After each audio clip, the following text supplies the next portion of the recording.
You know, when I was growing up on the internet, I was introduced to so many fan web series from independent creators on YouTube, and what grabbed my attention as a kid is that they take established characters and world building from existing video games and put their own spin into its own canon, and coupled with casting original voice actors with a few narrations here and there, and you have a category of media that stands out and are an important keystone to internet culture and online history. And while there are many fan works that are rightfully talked about and brought up to this day when discussions about internet nostalgia are brought up, a fan series that I don't see people bring up as of late, despite the reception it once got when the first episodes dropped from each year, is Epic Minequest by Sam Green. Sam Green is an animator known for making parody animations on popular video games, shows, and even memes. Okay, some of these thumbnails are a bit thirst trappy for my liking. Seriously, why were there so many animators obsessed with putting degenerate attributes, mainly jugs, to grab millions of views? It's honestly no wonder why today's gooning epidemic has only become worse in today's standards. But that's not the point I want to bring up in today's video. The point I want to make is that Sam Green started uploading his animations on YouTube during the early 2010s, and was already successful to gain a big following thanks to his first animation on his channel, ironically being themed around Minecraft, titled Diamond Pickaxe Minecraft Parody, which to the eyes of his viewers would be seen as a foreshadowing for what he would do next in the span of 9 months with this joke. And trust me, I want you to keep this moment in your brain because it will come back later in this video. Anyways, this animation did pretty well and got a lot of recognition for its time, as people he gained from this simple parody shared and made gifs out of this video, and for a while this would be his most viewed animation among his 7 videos he'd made. But all that would pale in comparison when Sam Green finally uploaded his 8th animation that would change his life forever. Epic Minequest Pigusta, published on February 6th, 2012, around 14 years ago. 50 million views. Minequest 1? This will deadass be a series? Yeah, baby! This was a huge deal. The idea of a Minecraft-based series wasn't done until now, and this would lead an entire generation of artists making their own Minecraft-based series works that are talked about to this day. But I don't think those animations stand out quite as much as Epic Minequest, as this series is fully hand-drawn, with the art style to me being more reminiscent of Meat Boy, Rage comics, and anime of course, as well as having a wide variety of pop culture references with a few fourth wall breaks, most of which don't take away from the actual plot. Now for this video I will be going through a retrospective for season 1, episodes 1 to 10. Sam Green has made a few teasers in regards to season 2, but that won't be fitting for this video as I will only discuss the completed collection of the first season, giving thoughts and see if they still hold up to this day.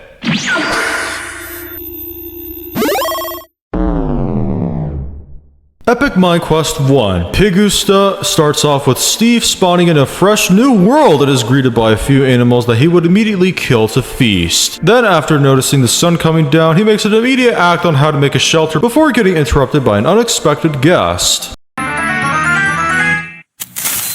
What the fuck?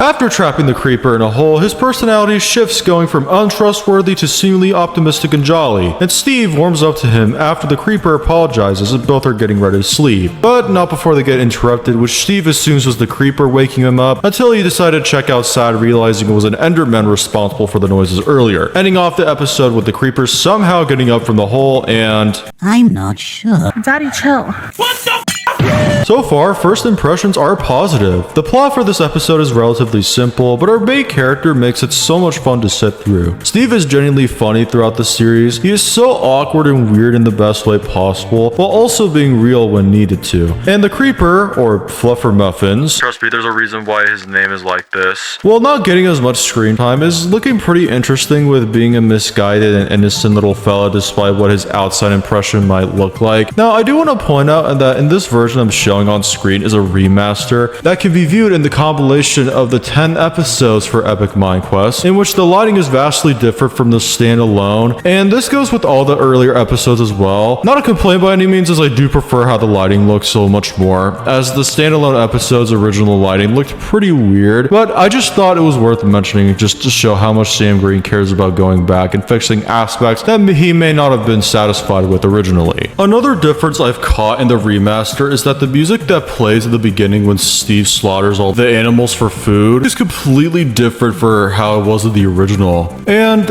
I don't know how to feel about this change. On the one hand, I understand the music replacement was done as the original music used for the standalone episode was probably copyright play, but on the other hand, the music shows in the remaster is honestly way too loud to make out to hear the rest of the audio, especially with Steve's voice lines. If the music was lowered down a little bit, I wouldn't have minded very much, but as of now, it's just a bit distracting and it's the only tweak that I'm not very fond of. There are other minor tweaks, such as the sun having a face but not in the original, Fluffermuffins having pupils while in the original he didn't, and the last tweak I noticed is the design switch up for the Enderman. In the original, the Enderman looked just like a regular Enderman, but in the remaster, he had a bit of hair, and I believe this was just done to be consistent with having this to be the same Enderman we'll be seeing throughout this series, but I'll come back to him later for when he fully appears. And lastly, and I've already kind of briefly mentioned this when summarizing the episode, while I do get why having Fluffermuffins being behind Steve while looking out the window in the end was done for comedic purposes, the logic behind it doesn't really make sense, as us players and a regular mob like a creeper could only step and climb out to one block, and the hole Steve dug up from Fluffermuffins was 2 blocks in length, which there's no way for him to jump out of the hole. The only logical explanation I could think of for how he got out was that Fluffermuffins was just hitting his head to break the dirt, which is such a cruel but honestly a funny ass visual. Aside from those nitpicks, this is still a good start for what's next to come.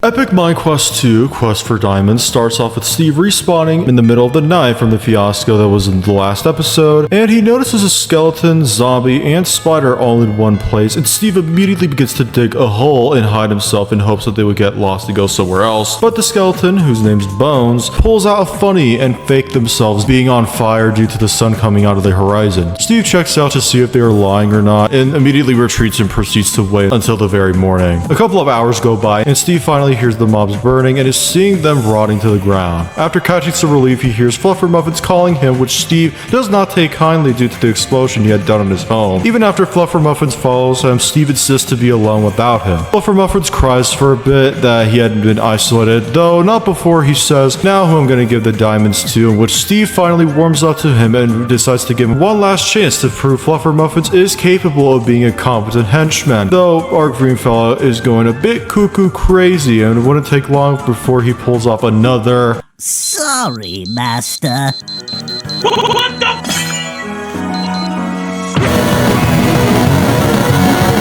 Luckily, both respawn on land, which, judging by how Fluffermuffins is able to respawn, confirms that Bonesy and the zombie, whose name is Zomb, have probably respawned and will confront our duo in the future. And Fluffermuffins gives Steve a pile of food as an apology, and the episode ends with the narrator concluding Steve have made amends and will be on an epic quest on the search for diamonds. All the meanwhile, a mysterious figure hiding in the shadows has been stalking them in their path. Hold on. Wait a minute.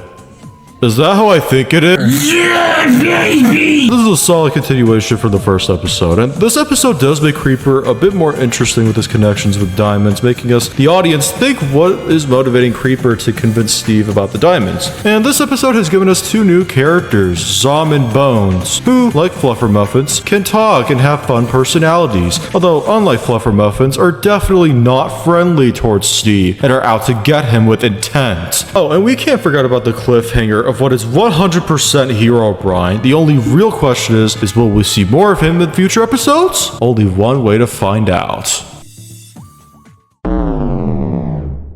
Epic Minequest 3 Giant Slime begins with Steve and Fluffermuffin strolling through the woods until they notice the world is beginning to glitch out a bit, before confirming the world has gotten an update, evident by the biome shift in front of our hero's eyes. Though, among standing there, an unexpected guest comes into play with the two, a big-ass slime, bouncing to the path of Steve, and he begins to run away from it as the slime contains Fluffermuffins. He is caught off guard by some random dude and asks for help, only to get ignored big time. What a jerk. Oh, Master. What? Look out. You're a poopy head. Hours later, we see our two heroes still trapped along with Zom and Bones, who Bones asks what's new. Steve insists to Fluffermuffins to not give away their path, as evident by how the assholes treated him in the previous episode would lead to a bad payoff. Among the blabbering, Steve notices daylight, and in hopes to find a way to get Fluffermuffin to explode out of their jello cell, he would ask him a question that would get Fluffermuffins going absolutely bazingas. That question being if they would like to be best friends. My main goal is to blow up and then act like I don't know nobody.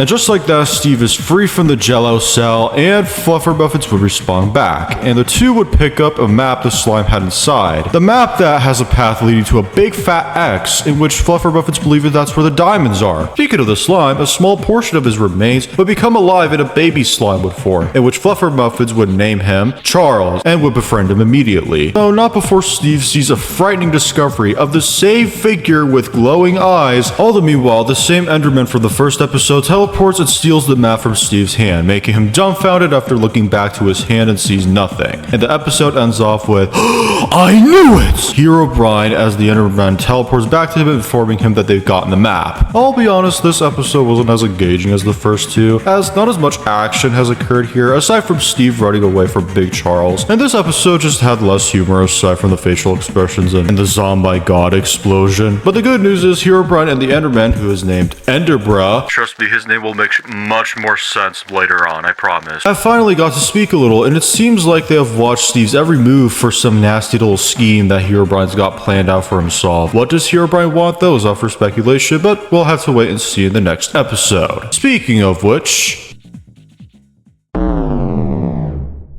Epic Minequest 4 Creeper vs Iron Golem opens with the duo along with Charles once again strolling through the woods before finally stopping by a village owned by an actual villager who sees our heroes and freaks out by the fact that a random human has a creeper by his side. But Steve quickly assures him that our green fella is not bloodthirsty and is in fact friendly. So after being relieved, the villager decides to surprise our heroes by saying that he's got a sidekick by his side as well, calling him by his name, being a big intimidating iron golem. And this is where the villager properly introduced himself as Neil and his pet golem, Tiny. And Steve would do the same thing with his sidekicks, and all of a sudden Neil offers Steve to have their pets to a straight up Pokemon fighting match. The match goes on for a minute with Tiny almost getting the win until this happens. Don't hurt Mr. Fluffermuffins!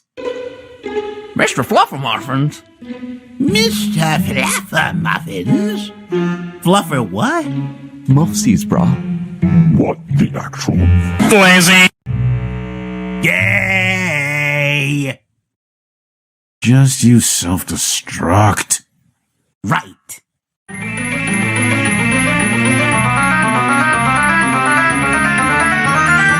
Oh?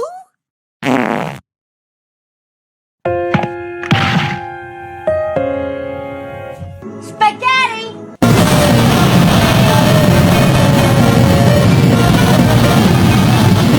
So yeah, we had a complete draw and Neil gets our heroes to a small house, allowing Steve to sleep on his only bed while Neil and Tiny and Fluffermuffins sleep outside, which if you ask me is not a good idea in the slightest, but whatever. The episode concludes with Zom and Bones returning to their master Herobrine, who threatened to both of the goons that he would force the Ender Dragon to eat them alive if they screw up their evil plan again. Enderbra takes a picture of the goons and Herobrine demands them to keep track on them to ensure that they don't screw up at all. Enderbra gets carried away from playing on his phone for a bit, right before losing and just realized what Herobrine told him to do and went along with it. Okay, I'm honestly glad that this episode ended with Enderbra because I finally get to gush and say that Enderbra is easily the best character in this whole fucking series. This lanky Aussie accent and Instagram lingo dude is an absurd, albeit hilarious concept that contrasts heavily to what you expect an Enderman would do in actual Minecraft. As I said before, his name genuinely could not have been more fitting. And it's even better as his personality never even changes. Even when he's doing what his master tells him to do to get the plot going, he still remains his slick and smug vibe without even toning down the most slyest of moves when trying to crush down our heroes' journey, which we will see him do more of in the next episode. But he's not the only guy to talk about, as we have some new characters as well. Neil and Tiny, who doesn't talk like everyone else. Speaking of that scene though, this episode was way funnier than the last, as the jokes and the usual awkwardness from Steve and Fluffermuffins is cranked up to 12. The scene of Herobrine and his goons witnessing Steve saying, "Don't hurt Mr. Fluffermuffins," just proves my point even further that Steve is the master of awkward humor perfection. But now that we got a glimpse of Herobrine commanding his goons to plan out something, what will he do now? And how did Herobrine and every one of his goons even get to Niels' location to watch the whole Pokemon fight unfold? Only one way to find out in the next episode.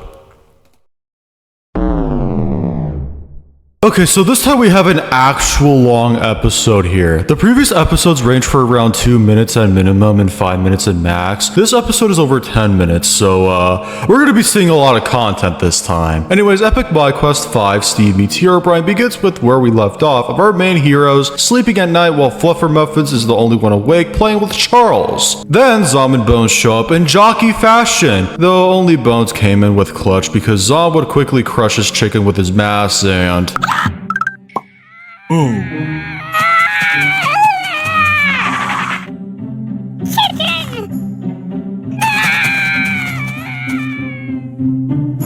Cut the crap! Where's the human?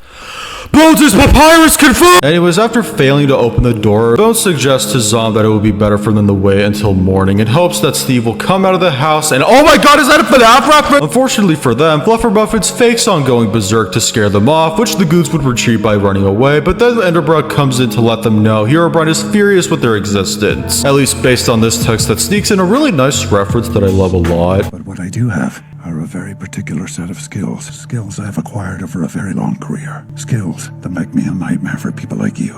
I will look for you. I will find you. And I will kill you. After telling Fluffermuffins was going to explode their faces off, Enderbrook goes on to fix the problem by taking away Charles forever. Charles? Charles! You will pay for this, Herobrine. What's a Herobrine? What you say to me, you little Boom, boom, man. What the?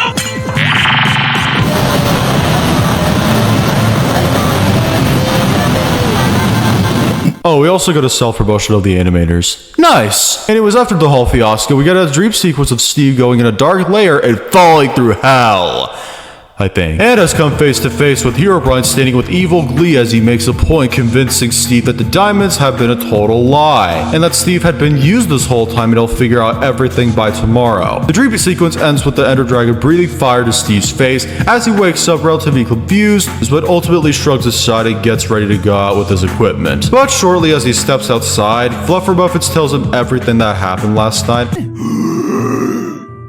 I was just sitting here playing with Charles when all of a sudden Zom and Bones showed up, and they're all like, "Where's the human Fluffermuffins?" Then Bones said, "My name isn't Fluffermuffins, it's Creeper." And there was a chicken who died, so I pretended to blow up to make them run away, and they did. But then that Enderbrook showed up and said that I need to remember who my real master is, and that there were no Harshies, but he just took Charles and we need to save him. After he was done explaining, Steve also asks where's Neil, and Fluffermuffins admits that he had blown Neil up, and doubts that this time he won't even respond. Then they see Tiny holding a picture of him and his villager pop up when they were younger, and as both make an apology to Tiny for that mistake, Steve says this to Tiny. I know what'll cheer you up. How about you join us on our epic quest? All right, let's do this.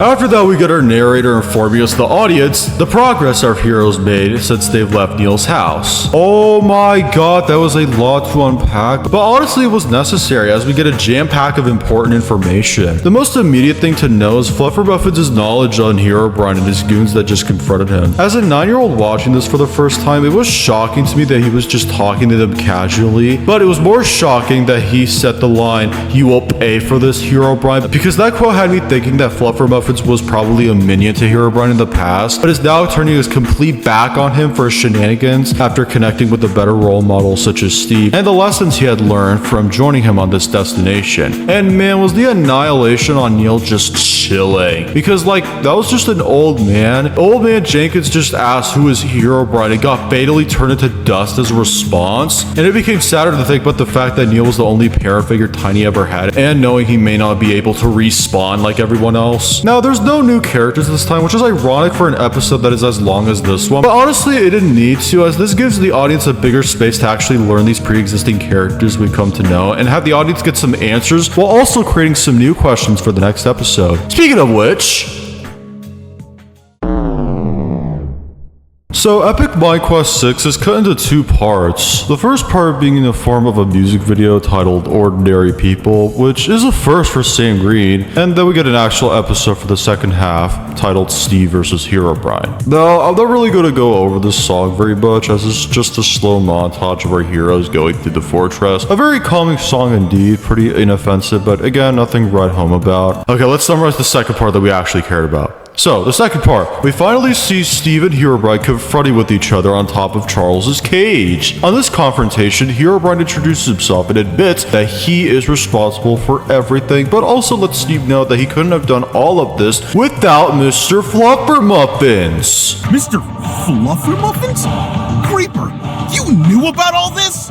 Master, I can explain. Before our grief fella could even say anything, Herobrine quickly orders Enderbrow to take him away to not interrupt Steve's confusion, as Herobrine tries to persuade Steve that they were born of diamonds and that much more will await for both of them if our guy is willing to team up. Steve puts together as Herobrine is responsible for not only stalking him in the shadows, sending mobs to attack him, but most importantly turning his only friend against him to lure himself with a diamond bait. Steve accepts no help from Herobrine, and this is where the grand fight begins, folks. And if things couldn't get any crazier, this fight isn't closed doors either. The baby zombie runs towards the rest of the mobs, chicken jockey style, and informs the goobs about the fight between Steve and Herobrine. As everyone gets hyped, they all agree to watch the fight unfold. Onto the fight itself, Steve quickly notices Herobrine only has one proper eye, a discovery that would trigger Herobrine at the speed of light and go Super Saiyan, as he quickly attacks Steve, though luckily Steve is able to not let this sword land one hit on him. We pay to the goons watching the fight in some form of glow. Okay, I really don't like the visual Zom naked knowing the baby zombies in the room. How did you thought this looked okay, Sam? Come on. After that, we cut to the rivalry as Herobrine attempts to get into Steve's head about his only friend betraying him. Steve rebuttals saying Fluffer Muffins isn't his friend and frees himself for a brief moment. Then we get to see the most satisfying round 2, which shocked me to a core watching this for the first time. I'm just gonna let the scene do the talking. This should be good. You want to fight? Let's fight.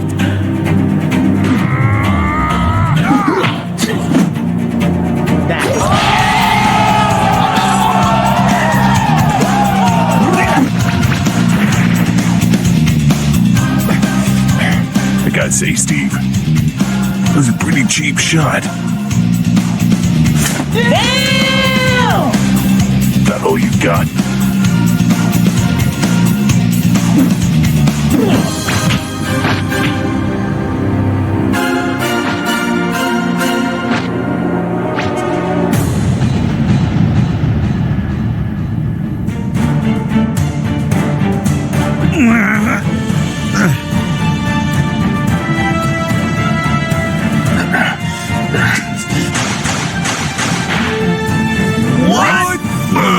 Everyone is utterly confused with Fluffer Muffins getting sidetracked for a bit until he's woken up and registers what's going on and almost pulls up the joke, but Enderbrow quickly takes him back to the cell where the rivalry is happening. Herobrine, justifyingly confused, asks why the hell would he think to do this. Enderbrow claims it was just a panic as he pieces out, leaving Fluffer Muffins exploding once again, leading to Steve and Herobrine flying off the now destroyed cell arena until...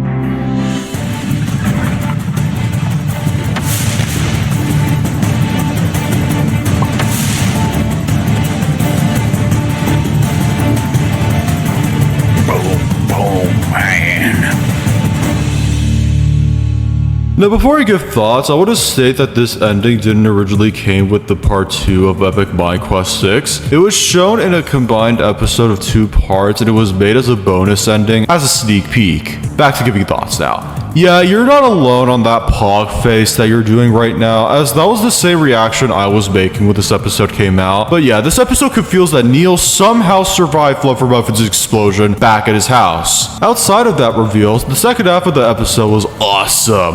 Not only was the fight visually great, but also story-wise where he gets some answers that, although relatively predictable, are at least still satisfying as we finally see Steve being in disbelief, and the dialogue between him before and during the fight was brilliant of seeing how Herobrine makes the best attempts and really getting into Steve's head in hopes he gets an opportunity to landing a slash on him. And I liked how despite almost having Steve falling off an edge, Herobrine does the unexpected by barely saving Steve, and it's got you wondering why he would even do this at all despite his seemingly malicious intent on taking advantage of him. Not that's the only question though, as we gotta ask, what about Neil? How is Neil here? What does he want now? Well, the next episode will thankfully do all the talking for us.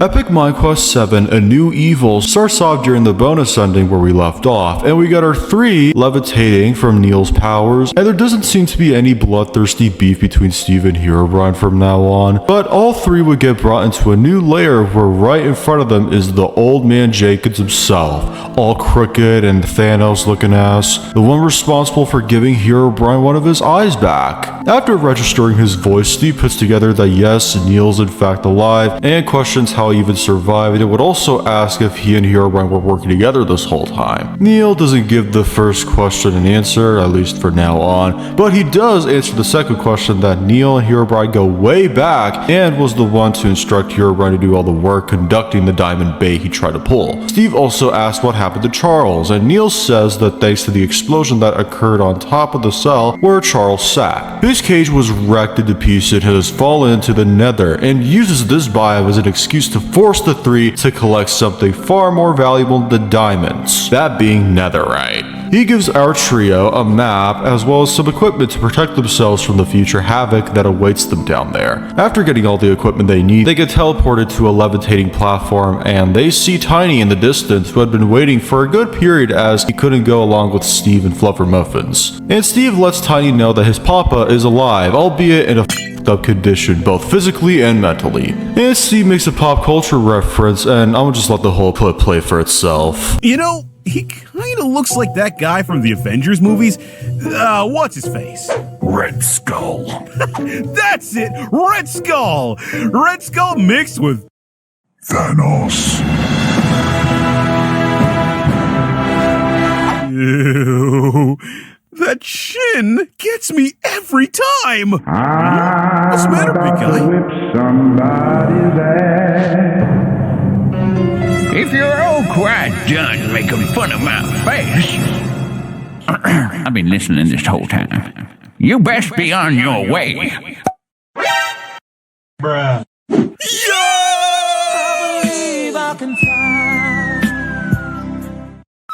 Okay, I don't want to rag on Sam Green too much as I really can't think of an alternate replacement to fix this, but man, this song was not the way to go, brother. I genuinely would have preferred if this scene just didn't have anything playing at all, because that would have been way better than to insert a song by a goddamn predator. Whatever, I'll give my thoughts now. This episode was relatively short as the plot revolved around Neil and the trio interacting, but luckily this episode makes sure to cover the main ground of getting new answers from questions that we had asked from the last episode, while creating a new line and a bit of speculation for what might have went down in regards to Neil's past with Herobrine that could explain how everyone knew what to do when Steve and Fluffermuffins created their journey for the search of diamonds, especially when they came to the village. If you want my theory, maybe when Herobrine and Neil met, he made sure to telling Neil everything he had planned to get back at Steve and finishing him once and for all. Maybe Neil pulling off the Pokemon training battle between his pet Tiny against Fluffermuffins was a way to let Steve know and vaguely telling him how his future might look like without revealing any vital information. And by the time the sky got dark and him and his guests were preparing to sleep, Neil got back at Herobrine to let him know where Steve was so that Herobrine could send his goons to the village and pull their maneuver, waking Neil up from a pumpkin patch, giving him a perfect opportunity and getting to see it on full display. And as they got what they wanted, Neil had made Fluffermuffins to crash out even further by pretending to ask who even is Herobrine, so he had to fake his own death by running away as fast as he could from the village, despite all the scars that it might have left him, even with the cost of leaving Tiny behind, which, coming to think of it, is really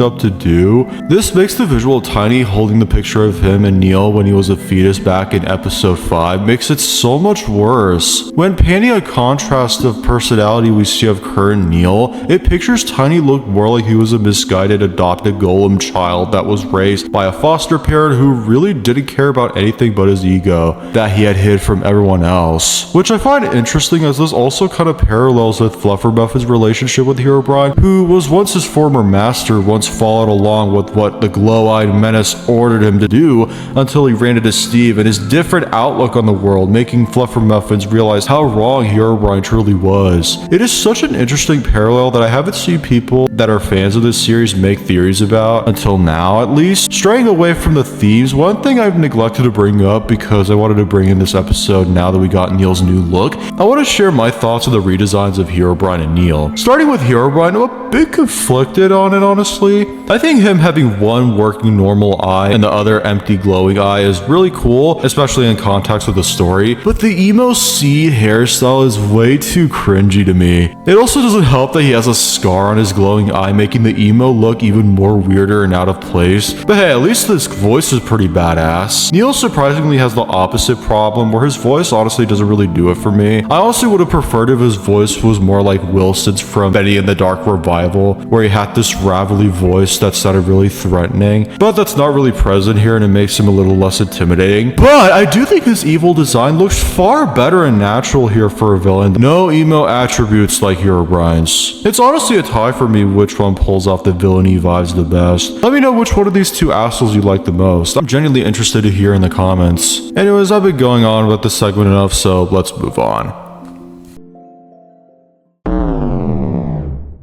Epic Minequest 8 Enter the Nether opens with our trio entering the Nether. As Steve pulls out his map, Herobrine ultimately decides to be the lead in tracking where they need to go, as he fears Steve and Fluffermuffins aren't going to take this mission as seriously as they think they are. So, as they make their way, Steve asks Fluffermuffins what is the deal with this whole master shtick, as that's how Steve has been referred to by Fluffermuffins throughout the series. Fluffermuffins says that everyone can have a master. Herobrine then interrupts and says that only mobs can have masters.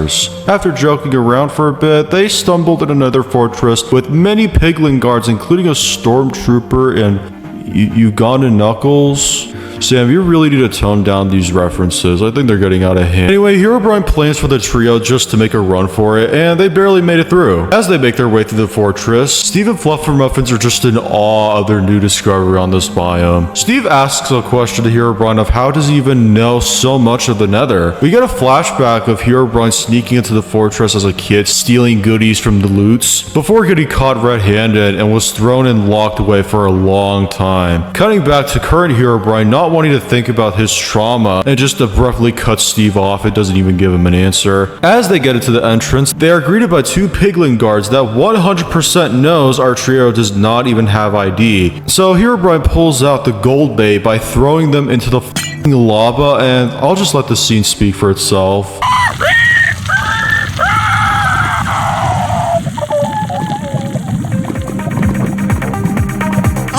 No, I probably shouldn't say this, but they smell delicious. Come on, dude. Show some respect. I'm just saying.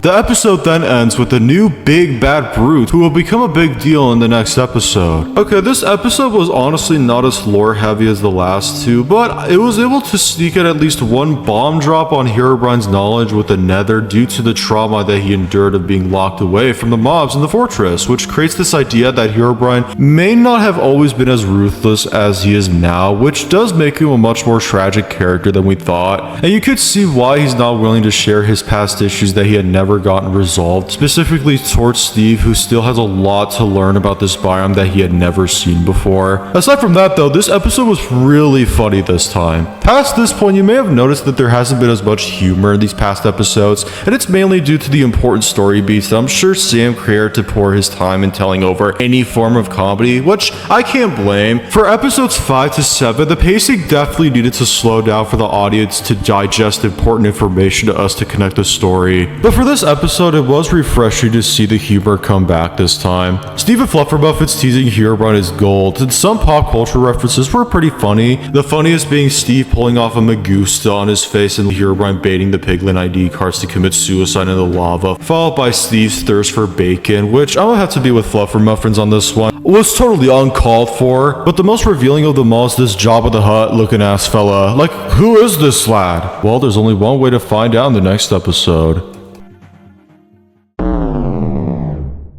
Epic Minequest 9 Gabba the Gassed opens with the trio going into the fortress, which is going through a pretty sick rave party right now. But as much as Herobrine instructed the other two to keep themselves in low profile, this happens.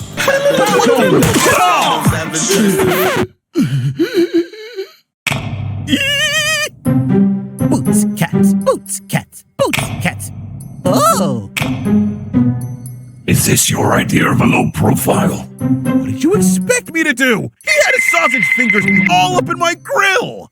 Without consent, I might add. Before we get to see what our trios get themselves into, we got a glimpse of a new character being Alex? Alex will become relevant now? Hell yeah, but more on that later. Anyways, we cut back to our trio and we get to see our big Jabba the Hutt looking ass fella introduced as Gabba the Gassed. Yeah, I got the reference from a mile away, buddy. You know exactly what you were doing. Doesn't even remotely look like a gas to me. Anyways, Gabba surprisingly doesn't speak English and instead speaks in his own language, in which the piglin aside him translates to our trio so they know what Gabba is saying. Fluffermuffin says first that he and his friends have come for Charles. After a bit of teasing around, Gabba says how much he misses Herobrine, with Herobrine rebuting by saying that this was never even his home. And it's made clear with the visual of Charles being caged, have only just reminded Herobrine of him being caged in this fortress. In a sense of moving away from any further guilt, Steve ends this moment successfully breaking Charles free from his chain, and Steve convinces him to jump towards him, only to end up... I can promise you he's going to turn himself into a magma cube in the future, I promise. So with Gabba enraged, he flies off from his throne and shoots a fireball towards them, but Herobrine saves the best pals by deflecting the fireball. But it seems like it's too late now as the ground is cracking and are all about to fall. God damn it! This episode honestly felt a lot shorter from the last, but that was probably the result from the cliffhanger at the end. And I would admit that I wasn't as engaged this time around as not much was happening, but there were still plenty of funny moments to be had, such as Steve ruining Herobrine's planning and keeping a low profile all because of this awesome reference. Charles not being able to jump towards Steve and Fluffermuffins and instead went into the lava, which caught me off guard the first time watching this. We did get a continuation reveal that Herobrine has dealt with Gabba in the past and he was responsible for chaining him up for so long, and the reveal of Alex, like what will she contribute to the plot this time, and what has brought her here in the Nether? Only one way to find out in the next episode, I guess.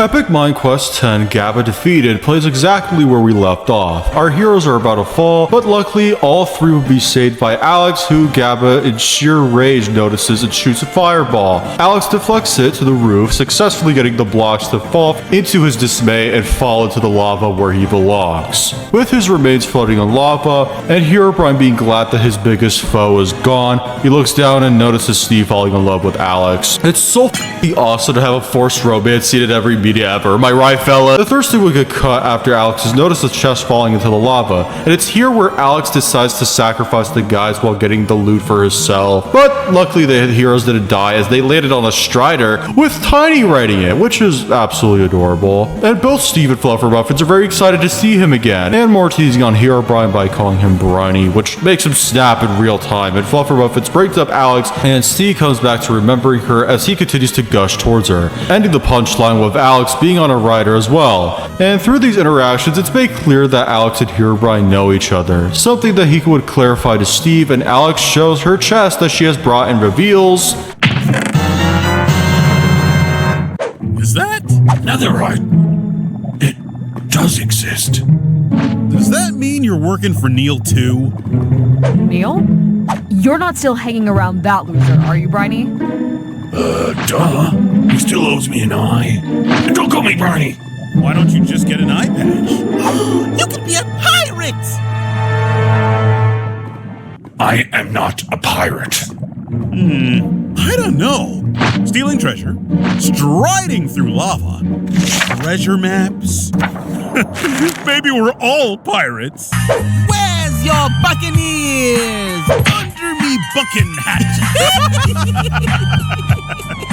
Anyways, Herobrine lets Alex know that he and his pals need the netherite. Alex accepts, but first jokingly tell him with one condition that the gang will call him Briny from now on. Not a chance. Okay, and one condition that if Herobrine kisses excuse me? What? But I like girls. Yeah. Same. I'm just joking. Okay, good. Only of one condition is if they plan to take down Neil together for good. That's a proper plan that I can get behind. Hey, what is that? Is Enderman is spying on us? Oh, no. He was texting and communicating with Neil now? Oh, wait, he's gone now. Oh, never mind. He came back with a turkey and dropping it? Why would he even do that to begin with?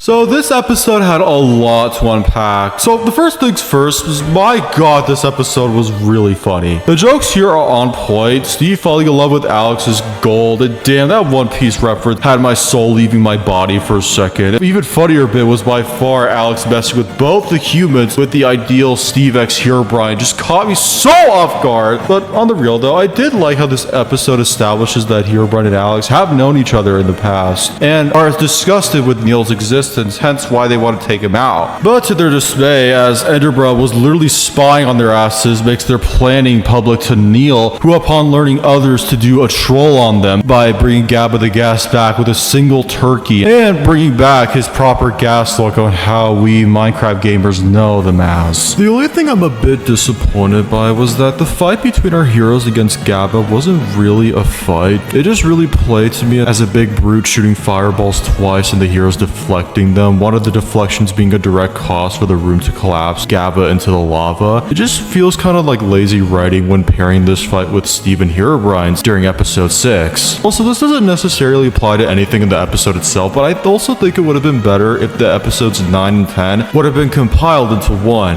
I mean, the runtime for each of those episodes are much shorter than the rest of what this series has to offer, and it makes their conclusion very underwhelming and feel like abrupt cuts without substance. Stakes couldn't be any higher than this, right? But unfortunately, this is the last episode for season 1. This is a nice trip down memory lane. Being someone who grew up with this series since childhood and seeing how progress and the growth Sam has made brings me to a point earlier in the video of how much this fan series stands out from the rest of the fan works out there on YouTube. And I hope more and more people will come back to this and really see that this series did way more than just making it a parody with memes. Though I couldn't go out leaving this video without saying that organizing and listing these episodes weren't as easy as I thought. At first, this wasn't an issue with the first half of the season, but towards the second half, specifically with the last episode, Sam's arrangement of these endings are not consistent. And this also doesn't help with some of these episodes that have 2 parts, which I already find kind of pointless. And I wouldn't have cared about this problem at all if it wasn't for the fact that many times Sam would make compiled collections of these episodes before the next. This series is definitely not perfect, and I've already given some of my criticisms earlier, but that's only because I love this series as it serves as an integral memory for my childhood, and I want to see Sam Green grow and improve constantly. Who wouldn't? Anyways, that's gonna do it for this video, and until we meet next time, peace!